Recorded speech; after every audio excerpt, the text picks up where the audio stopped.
कल पिछले क्लास में जो एग्जांपल का डिस्कशन किए थे उसका हम लोग आज सॉल्यूशन देख ले रहे हैं। देखो, in a factory there are 6 jobs to perform. 6 job है, J1 J2 J3 J4 J5 and J6, each of which should go through 2 machines A and B. दो मशीन ए मशीन बी। पहले job जाएगा machine A पर, फिर machine B पर। सबके साथ यही है। In the order A B, the processing times in hours for the jobs are given here. ये जो दिया है digits, they are processing time in hours. You are required to determine the sequence for performing the jobs that would minimize the total elapsed time. तो कौन सा job पहले करेंगे, कौन सा बाद में करेंगे, इसको हमें बताना है, so that the total elapsed time is minimum. What is the value of P? And the last क्या है कि P का वैल्यू क्या होगा, जो मिनिमम टाइम होगा क्या वैल्यू। देखो इसको, this is n jobs with 2 machine case है। Solution: the smallest processing time in the given problem is 1. तो प्रोसेसिंग टाइम दिया है उसमें स्मॉलेस्ट टाइम है 1। अब वो क्या है, मशीन ए के लिए, फर्स्ट मशीन के लिए। तो इसको हम लोग सबसे पहले करेंगे। तो perform J1 in the beginning as shown below. J1 किए। अब नेक्स्ट स्टेप में J1 के कॉलम को हम लोग हटा दें। The reduced set of processing times becomes machine A B job J2 J3 J4 J5 and J6। अब इसमें जो मिनिमम प्रोसेसिंग टाइम है वो क्या है, 2 है। The minimum processing time in this reduced problem is 2। देखो ये 2 है J4 और J5 के लिए, which corresponds to J4 and J5 both on machine B। Same machine B पर है। Since the corresponding processing time of J5 on machine A, J5 पे है 6 आवर्स, J4 पर है 5 hours, is larger than the corresponding processing time of J4 on A. So J5 will be processed in the last. ये 3 rule बताए थे, उसी rule में अगर मशीन बी पे दोनों में बराबर टाइम नहीं है तो मशीन ए पर जिस जॉब को ज्यादा टाइम लगा है वो क्या होगा, लास्ट में, और दूसरा वाला जॉब उसके ठीक पहले हो जाएगा। And J4 shall be penultimate. देखो ये J5 हो गया, J4 हो गया, फिर तीनों J4 J5 निकाल लेंगे नेक्स्ट में, then we will have J2 J3 and J6 only. The updated job sequences, ये J2 J3 J6 job machine, तो J2 J3 J6 का हो गया। अब इसमें J2 और J3 जो मिनिमम प्रोसेसिंग टाइम है, J2 है J3 है। J2 पे 3 आवर है मशीन पर, J6 के लिए 3 आवर है मशीन पर, और J3 के लिए 3 आवर्स है मशीन J3 पर।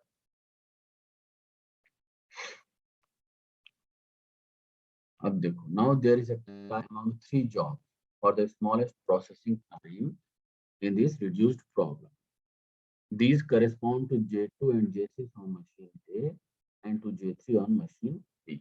ठीक, as the corresponding processing time of J6 on machine B is larger than the corresponding processing time of J2 on machine B. So J2 will be processed next to J1. देखो, जो J6 का corresponding processing time है machine B पर ज्यादा है, तो J6 हो जाएगा J1 के बाद, यही ये कह रहा है।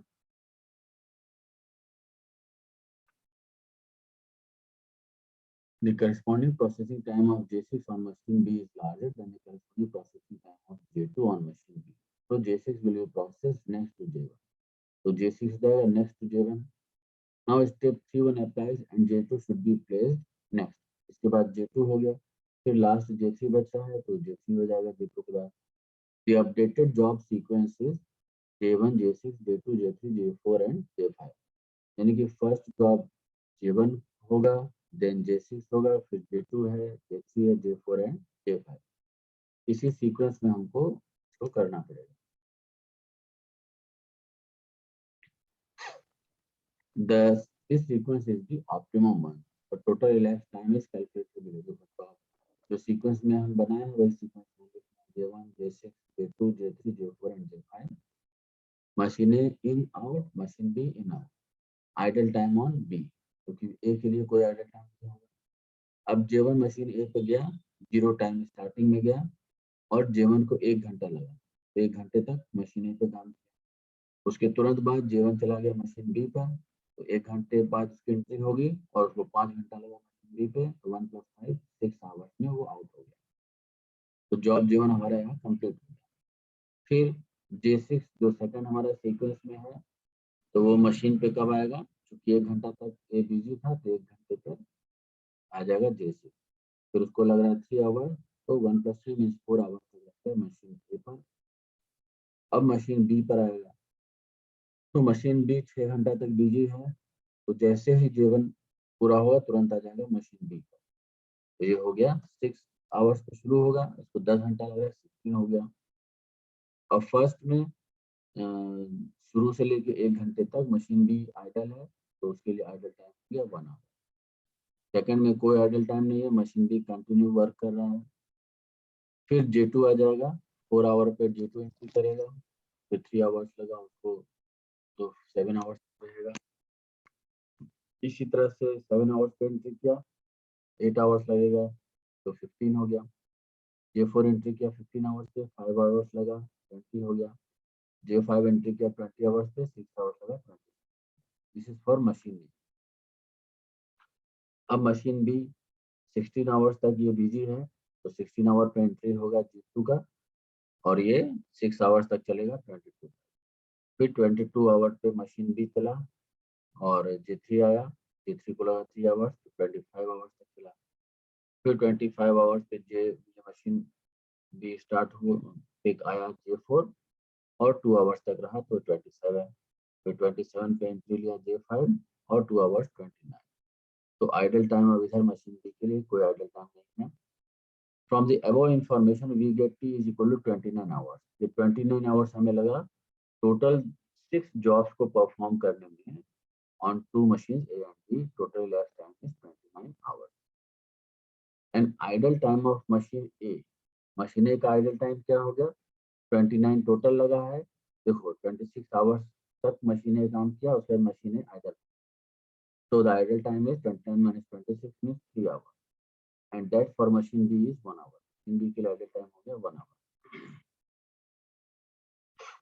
The Gantt chart for the above problem can be illustrated. तो देखो चार्ट जो बना दिए, machine A, machine B, J1, J6, J2, J3, J4 and J5 जो सीक्वेंस है, वही सीक्वेंस जाएगा मशीन B पर भी। अब देखो मशीन A 0 to 1 आवर काम कर रहा है, मशीन A और J1 काम किया और 0 to 1 आवर्स तक मशीन B आइडल है, तो उसके लिए टू आइडल टाइम। फिर मशीन A पर J1 के बाद J6 आ गया 1 to 4 आवर्स, फिर 4 आवर्स to 7 आवर्स J2 आ गया, फिर 7 to 15 आ गया J3, फिर 15 to 20 आ गया J4, देखो यहाँ से, फिर 20 to 26 आ गया J5। देखो ये दिस इज योर J5, ये 26 आवर्स का टाइम हो गया। अब इसके बाद आता है हमारा मशीन बी। तो मशीन बी पर J1 आया 1 आवर में 1 to 6 आवर्स, मशीन बी पे काम किया, देखो 1 आवर to 6 आवर। और J2 काम किया 6 आवर to 16 आवर, ये J6 6 आवर to 16 आवर काम किया। फिर J2 काम कर रहा है 16 to 22, देखो J2 काम किया 16 आवर to 22 आवर्स। फिर 22 to 25 है J3 और 22 आवर्स to 25 आवर्स J3 और 25 आवर्स to 27 आवर्स J4, ये 25 hours to 27 hours J4 and J5, ये 27 to 29, 27 to 29 आवर्स ये काम किया। तो यहाँ से लेके यहाँ तक जो 3 आवर का टाइम है, वो इतना देर आइडल कौन है? Machine A. तो 29 minus 26 into 3 hours is idle time for machine A, और मशीन बी के लिए आइडल टाइम है ये 1 hour. This is 1 hour for machine B. तो ये हमारा कंप्लीट हो गया क्वेश्चन। अगर इसमें किसी तरह का कोई डाउट है, कोई प्रॉब्लम है, तो पूछो मुझे, क्योंकि इस तरह का एक प्रॉब्लम तो निश्चित आएगा। ये मान के चलो कि one problem, one similar problem will be asked in your examination, क्योंकि हर एग्जाम में पूछता है, तो इस बार भी जरूर ही पूछेगा। इसी तरह का कोई डाउट है, कोई प्रॉब्लम है, तो अभी पूछ लो मुझे। क्योंकि इसके बाद एक एक्सरसाइज है तुम लोग की करने की। सर उतना बढ़िया से समझ में नहीं आया सर। तो कहाँ पर नहीं समझ में आया ये मुझे बता, किस जगह पे दिक्कत हुआ? सर J1 J6 J2 जो लिखे सीक्वेंस में सर, हम्म, ये वाला पार्ट में, और नीचे जो मशीन ए और बी को कैसे ही वाला वैल्यू जो पुट हुआ है वो कैसे हुआ है। ये जो हम जहाँ मेरा कर्सर घूम रहा है यहाँ पर, हाँ ये सर, और ये J1 J6 J2 मतलब इसको कैसे लिखे ये हैं ये सीक्वेंस सीक्वेंस में कैसे कि आया? J1 के बाद J6। हाँ, ये हाँ वाला सीक्वेंस कैसे आया ना? जी सर। अच्छा देखो फिर ये प्रॉब्लम। आइडल हाँ टाइम है वो क्या होता है। ठीक है। अरे आइडल टाइम मतलब जितने समय वो मशीन खाली है, कोई काम नहीं कर रहा।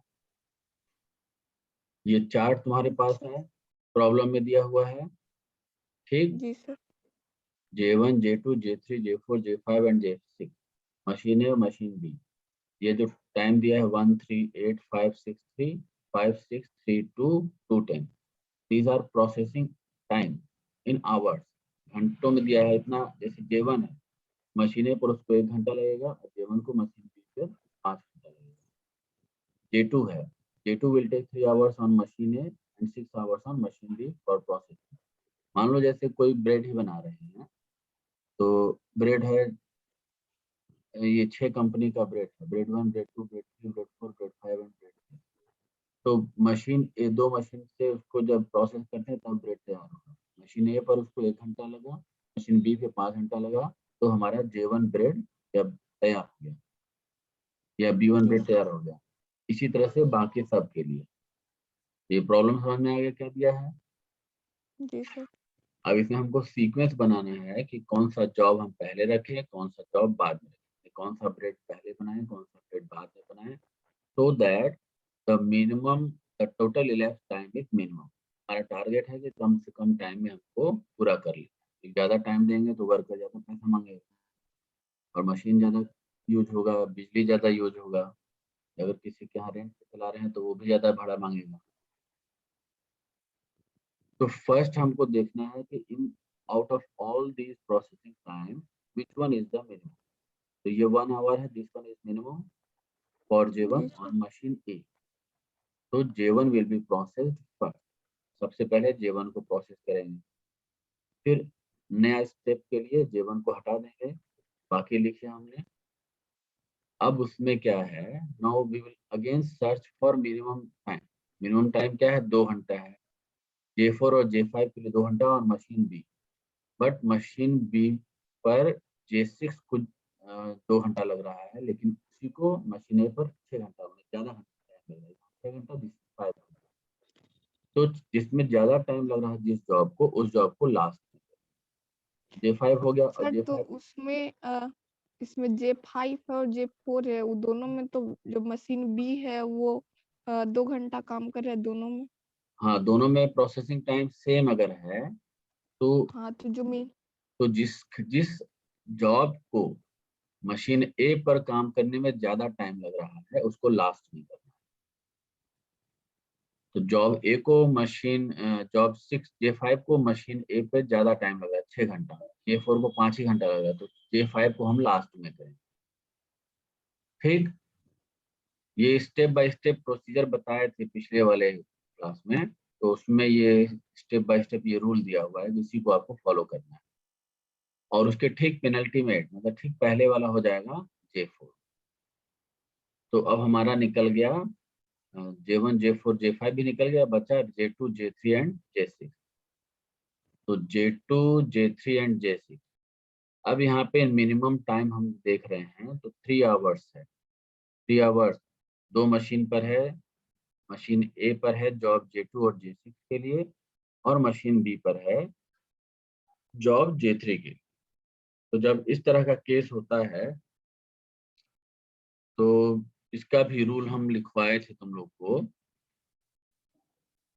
As the corresponding processing time of J6 on machine B is larger, machine B पर ज्यादा है, then the corresponding processing time of J2 on machine 6, J2 will be processed next to J1। तो J6 को हम लोग J1 के ठीक बाद में कर देंगे। अब स्टेप 3 1 लगाएंगे और J2 हो जाएगा J6 उसके बाद जो स्टेप फर्स्ट तुम्हें हम लोग को लिखाया गया था उसको अच्छे से पढ़ लेना है, समझ लेना, नहीं समझ में आया तो हमसे पूछना है। तो ये हमारा सीक्वेंस J3 बचा, J3 यहाँ लिखा गया। Now this is our sequence J1 J6 J2 J3 and J4 and J5। तो फर्स्ट जॉब J1 होगा, फिर J6 होगा, फिर J2 J3 J4 and J5। ये हमारा सीक्वेंस हो गया। This sequence is the optimum, the total elapsed time is calculated. आप जॉब फर्स्ट कॉलम जॉब का दे देंगे J1 J6 J2 J3 J4 J5, ये जो सीक्वेंस है। सेकंड कॉलम मशीन ए में इन इन मतलब कि मशीन ए में ये जॉब गया, आउट मतलब मशीन ए से बाहर निकला। मशीन बी में इन हुआ, मशीन बी से आउट हुआ। ये idle time on B. Idle time machine A के लिए आइडल टाइम कुछ नहीं रहेगा क्योंकि मशीन ए पर पहले जाना है। तो आइडल टाइम शुरू से लेके यहाँ तक नहीं, केवल यही इसी के बाद आइडल टाइम मिल रहा है because machine B 3 hours more काम कर रहा है। तो जॉब J1 मशीन ए में एंट्री किया 0 आवर, 1 घंटे तक जॉब J1 हुआ। देखो टाइम दिया हुआ, processing time for J1 on machine A is 1 hour, तो 1 आवर तक काम किया। इसी तरह से जॉब J6 है, 3 आवर J6 को लग रहा है, तो J6 मशीन ए पे 1 आवर पे एंट्री करेगा, 3 आवर तक रहेगा तो 4 आवर तक रहेगा। सिमिलरली J2 है, 4 आवर पे एंट्री किया तो 3 आवर लगेगा तो 7 आवर तक रहेगा। इसी तरह से J5 J3 J4 and J5। लेकिन मशीन बी में जो शुरू के 1 आवर है, मशीन बी तो खाली बैठा हुआ है शुरू के 1 आवर, क्योंकि जॉब J1 मशीन ए इसमें है, मशीन ए में है। जॉब J1 ही आएगा मशीन बी पहले, तो for that 1 hour the machine B is idle. ये 1 आवर हो गया। अब 1 आवर पर मशीन बी में जॉब J1 एंट्री किया, उसको लगा 5 घंटा, तो ये हो गया 1 + 5 मीन्स 6 आवर। फिर 6 आवर्स पे मशीन बी खाली हमारा हुआ, तब तक हमारा J6 जॉब आ गया। तो J6 को लग रहा है 10 आवर्स मशीन बी पर, तो 6 + 10 हो गया उसका 16 आवर्स। फिर मशीन बी 16 आवर्स पे खाली हुआ फॉर जॉब J2, J2 को लग रहा है 6 आवर्स, तो 16 + 6 हो गया 22 आवर्स ऑन मशीन बी। फिर मशीन बी 22 आवर्स पे खाली हुआ, तब तक हमारे इधर से जॉब J3 आ गया, तो J3 को लग रहा है 3 आवर्स ऑन मशीन बी, तो 22 + 3 25। इस तरह से J4 हो गया, J5। तो मशीन बी 29 आवर्स तक काम किया हमारा, और मशीन ए 26 आवर्स तक काम किया। तो मशीन ए 27 28 29 3 आवर्स, 29 - 26 3 आवर्स के लिए मशीन ए आइडल हो गया, खाली बैठा हुआ है, कोई काम नहीं कर रहा। और मशीन बी के लिए आइडल टाइम हो गया 1 आवर। तो total elapsed time T = 29 hours. ये हमारा टोटल elapsed टाइम। इसके बाद हमारा किसी को चार्ट बना के बता दिया है, गैंट चार्ट है। तो अभी इसमें कोई प्रॉब्लम है अभी भी तो बोलो फिर से।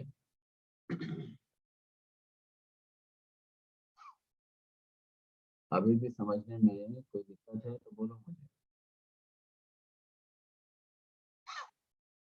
क्लियर हो गया तो फिर अगला प्रॉब्लम तुम लोग के लिए है एक्सरसाइज